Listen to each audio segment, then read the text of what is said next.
Hello, welcome everybody. Finally, after 6 months, here it is, the Mushie Cave.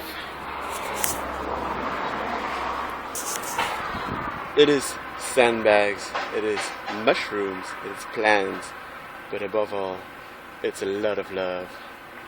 There's a lot to tell about the Mushie Cave, so in this video I'll just talk about how it all started, because that is a very interesting story. But first, to the Mushie Cave! Welcome in the Mushie Cave! As you can see, it's quite big, it's taller than me. And we have our first mushrooms already growing in here. Look at how beautiful these stems are.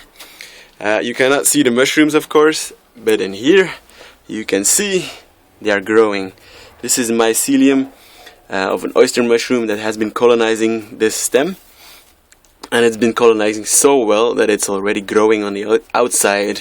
On the top, we can also see the mycelium, the whitey stuff. It means that this one has been colonizing very well and probably already will yield some mushrooms this year. Let's look forward to that.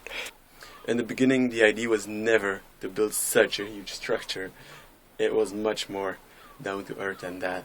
It just arose from a very simple question posed 1.5 years ago. I think it was April 2014, when I was a volunteer at the Zjef. It's a student organization here in Ghent with a permaculture garden and the bioengineering faculty. With that organization, we were organizing an event information and workshop evening about composting at home for students. Most of the students don't have a garden, so how do we get rid of our kitchen waste instead of throwing it in with the regular garbage.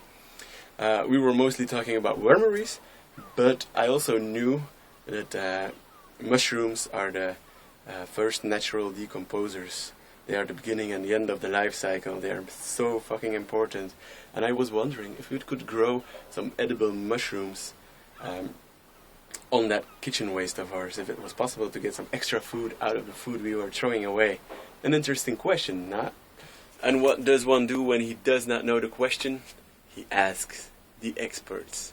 So I started sending emails to all the industry experts, the professors, the ex-professors, whoever could know the answer. And mostly, I got emails back from very discouraging emails like, I don't think it's possible, the yields of mushrooms on compost will be much too low, it's not very interesting to do. But there was just one email that set all of this in motion. And it was the email from a person you'd least expected of. It was Magda Verfaye from one of the biggest mushroom companies in Belgium, Mycelia.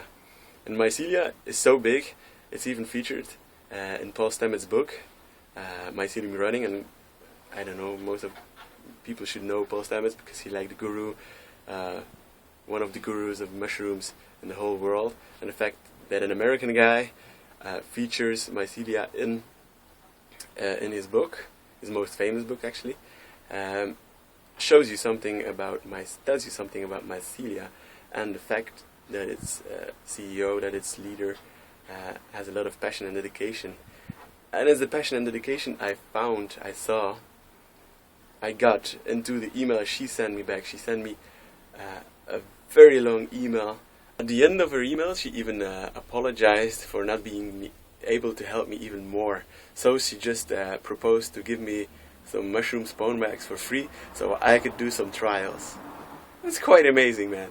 That's a very amazing gesture from her. It was an opportunity I also had to seize. And I didn't know from these 4 mushroom spawn bags that all of this would come to be.